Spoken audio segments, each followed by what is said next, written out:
Thousands of protesters in dozens of cities across Russia have taken to the streets, holding up signs and chanting "No to war." Russian police have already detained thousands of people, and the government has been accused of attempting to squash opposition to Moscow's invasion of Ukraine. So how are Russians mobilizing in an increasingly authoritarian environment? And what are the consequences of speaking up against Putin's war? Joining us to discuss this is Leonid Drabkin. He is coordinator of OVD Info, an independent human rights media project that helps the victims of political persecution in Russia. Thank you so much for joining us on Up Front, Leonid. Your organization, OVD Info, has documented Russian police officers beating and kicking anti-war demonstrators, slamming a man's head on the roof of a car, and even allegedly using a stun gun on the director of a local Red Cross branch. Can you talk to us about the situation on the ground and what abuses you've seen in recent days? So the thing is that our government, unfortunately, violates human rights.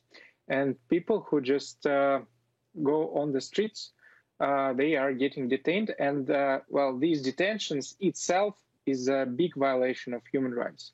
And, I mean, we're mad about this, and this is not what we like. And in addition to this, they do it in a very brutal way. And we see that the process of detention itself is very brutal, and sometimes police kicks protesters. Sometimes they use special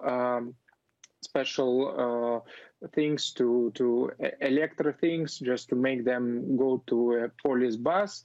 And then when they got to a police station, police use violence, both psychological and physical, in order to make protesters to write the things that they want, police want, in their protocols of the detention, so that to make a court in future to place a right decision that police wants, and to fine these protesters or to give them arrests. You talk about arrests and detentions. That's a very important subject. Between February 24th and February 27th, Russian police arrested nearly 6,000 people. Can you tell us what happens when a protester is detained and what they have to go through, what consequences they face?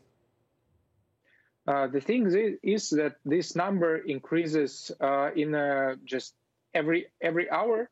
And since Russia is a very big country and we have a lot of time zones and people go on the streets in all the cities of Russia, we see detentions like every hour.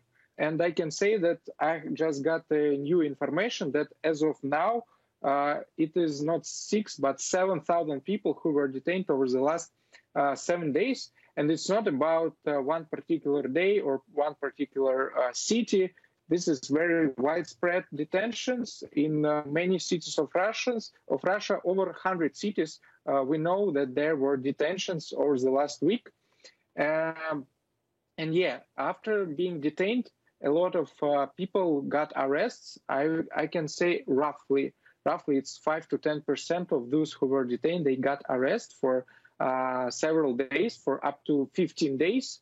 And yeah, like, I mean, those who were protesting a week ago when Russia invaded to Ukraine, they can now be in a jail. And what are they charged with, right? When you go from the detention to the formal arrest, what are they saying the protester or the person did?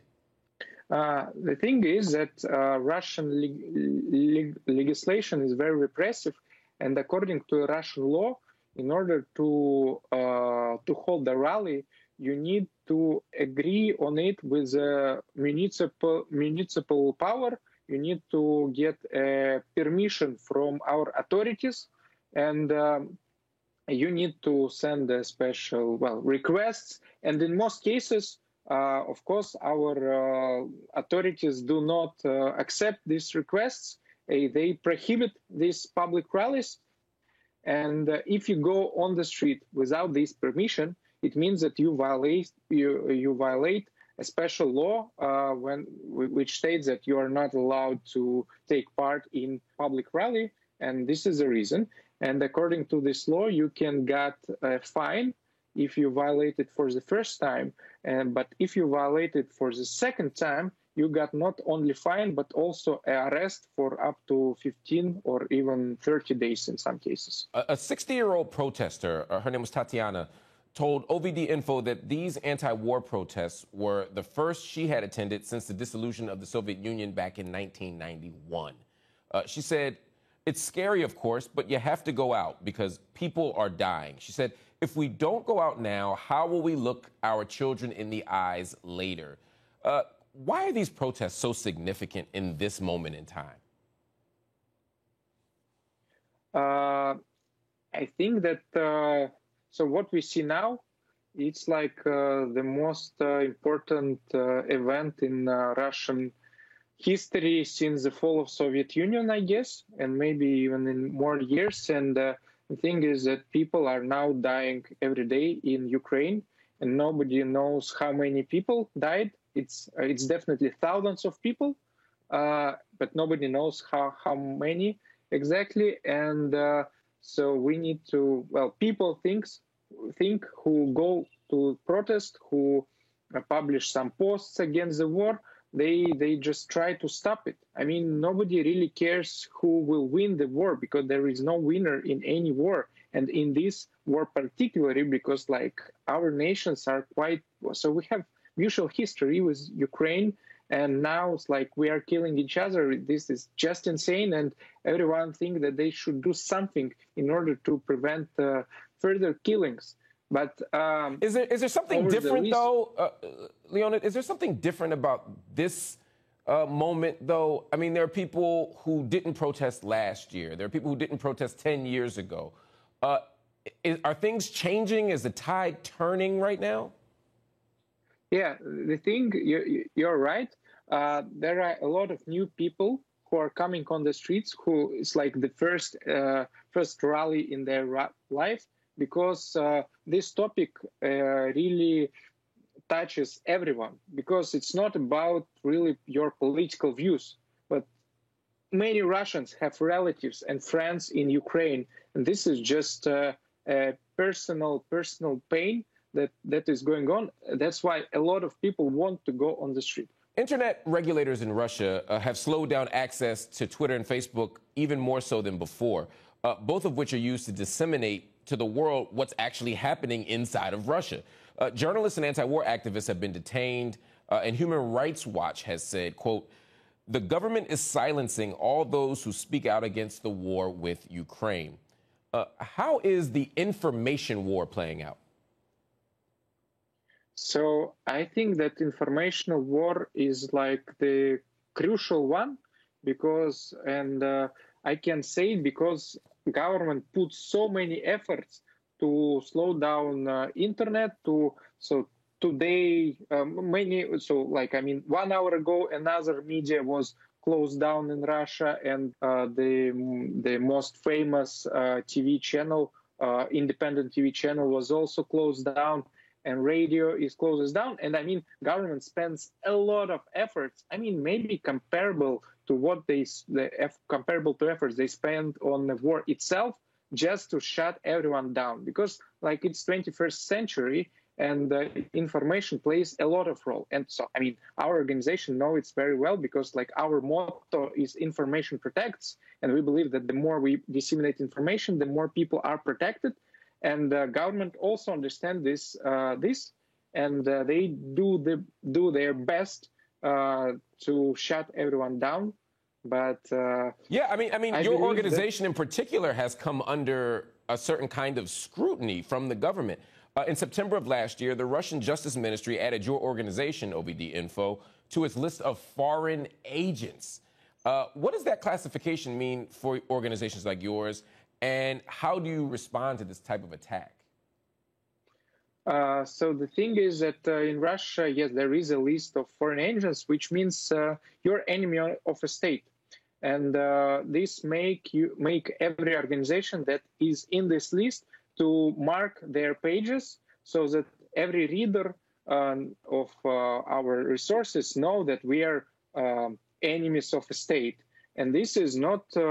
This is mainly about psychological attack on readers and users of internet rather than there is a direct legal consequences. However, many organizations are closed down because not labeling their pages or Facebook posts with this special mark, which 24 words that you need to put in before the text you want to post on Facebook. And if you don't post it, you can be closed down. And many people, many organizations are now being liquidated because of violating of this law. And yeah, our organization, however, so we also in December of 2021, our website was also blocked in Russia.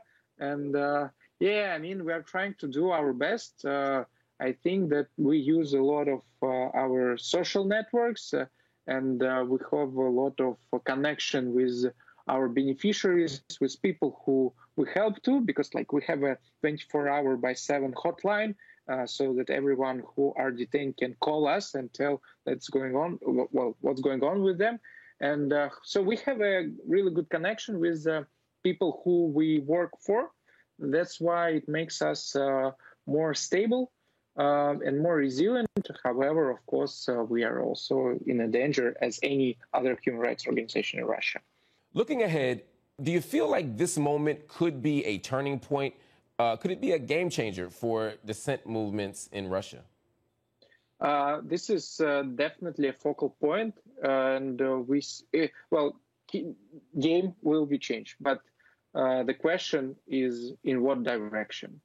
And Russia now are moving to become the second North Korea, and it can be a successful movement. But if Russian society, Russian civic society, will show that they are not agree, and if this will be successful movement enough, then it will be a turning point to a way better life than like it was. I mean, now many decisions are now going on, and Russia will never be the same, definitely. And unfortunately, the more probably it's going to be worse. But I think it can also be a bottom that we can just jump from. Leonid Drobkin, thank you so much for joining me on Upfront.